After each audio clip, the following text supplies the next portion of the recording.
still too soon for a starter for Saturday? I think tomorrow. Okay. What's today? It's Wednesday. 2 days before. Is that good? Yeah, 2 days before. Give it tomorrow. I know we're a long way away before roster decisions, but when you look at the 40-man especially, it's so deep with both infield and outfield.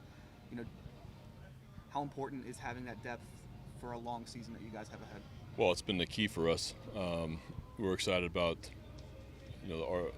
the roster depth that we have, and we're doing our individual meetings right now with a lot of our guys, and we have a great competition in camp. A lot of really talented guys, and it's going to be fun watching these guys compete here this next month. What are those meetings like? What do you go through with players? Is it? I know It's you're a not little bit, it's a kind of a, maybe talk about their off season a little bit, things they're going to work on. We talked about last year a little bit with some of the guys that we brought back, goals for this next year, kind of how we see things, but we also want to get some feedback from them also and let them kind of say what's on their mind a little bit. And it's good to hear from. It's definitely not one-sided. We want them to talk, and I just think it keeps the communication going between me and the player, Mike and the player, and I think it's really valuable. With so many relievers, so many options for you, are you working through in your mind, how different combinations and how to use guys already? Not quite yet. I think we're bringing a lot of guys back, but we also have some bullpen spots open, and a lot of interesting candidates, whether guys that have come through the system or the organization, or guys that we've just brought in, maybe off of waivers or minor league free agent guys. Sometimes you don't know where the bullpen's going to come from.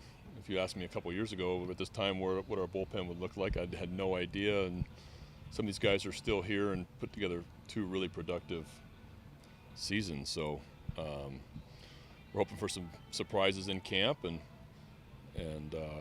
yeah, you kind of never know where your bullpen's going to come from.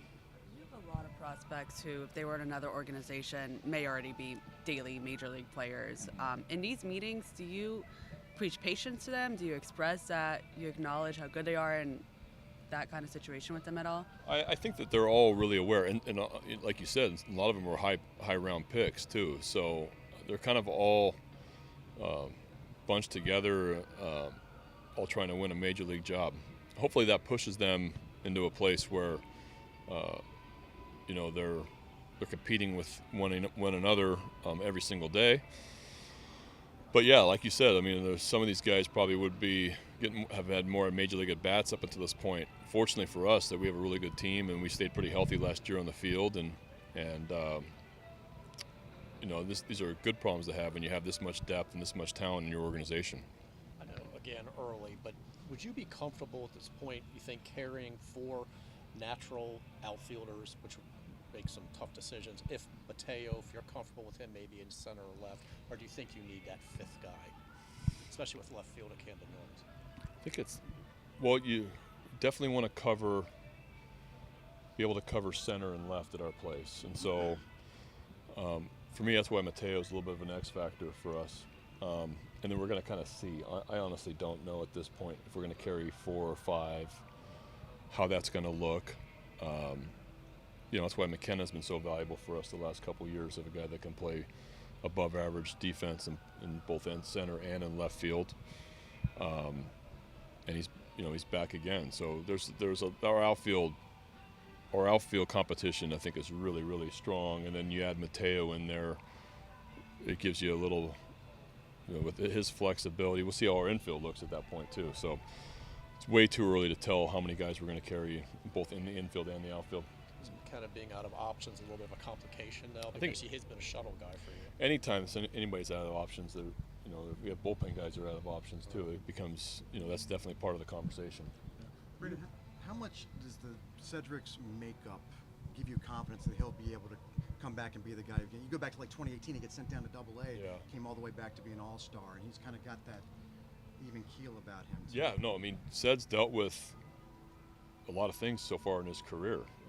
Like you said, down to AA and then 30-30. So he's seen starts an all-star game, had a great first half last year.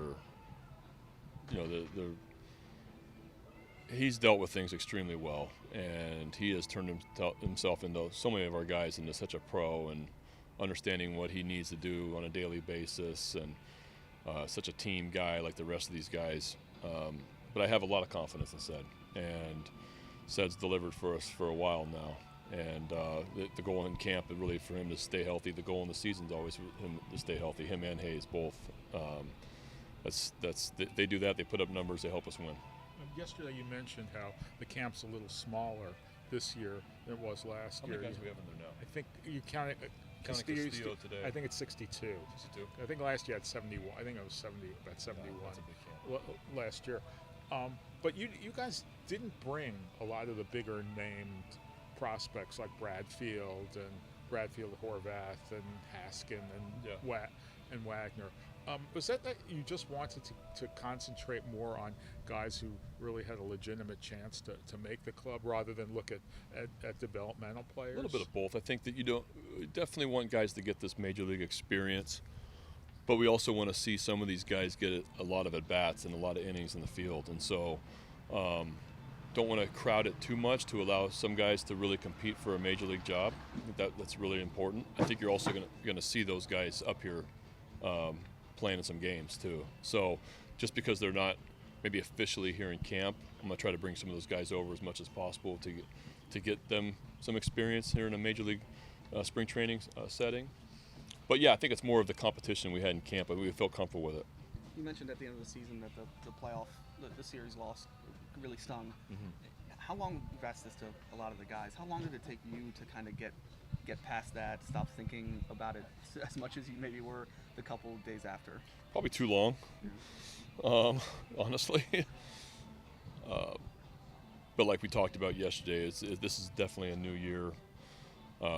We've turned the page from last year, good and bad, and understand that we were proud of last year and a lot of things, but definitely we felt like there was some unfinished business there at the end of the year, and I think it's just motivating for all of us in that building, of one, defending the American League East, getting back to the postseason, playing deeper into the postseason. We got to get there first, and that's not easy to do. And so I don't take that for granted. It's a new year, and we just need to build off of last year. But yeah, it took me a while. I mean, never want to see a season end like that, and there were so many things to be proud of last year. So you try to remember those things, but it stings for a while. Speaking of last season, but on a positive note, we haven't asked you about about you getting the Manager of the Year award and going to New York. And what was that dinner like? Did you have to give a speech? Did you just stand up and be acknowledged? What was that whole atmosphere like for you? Pretty surreal, honestly. I had to give 2 speeches. So when they ask me if I enjoyed it, I don't know if I enjoyed the day of, knowing that I had to get up there twice. A lot of heavy hitters in the audience.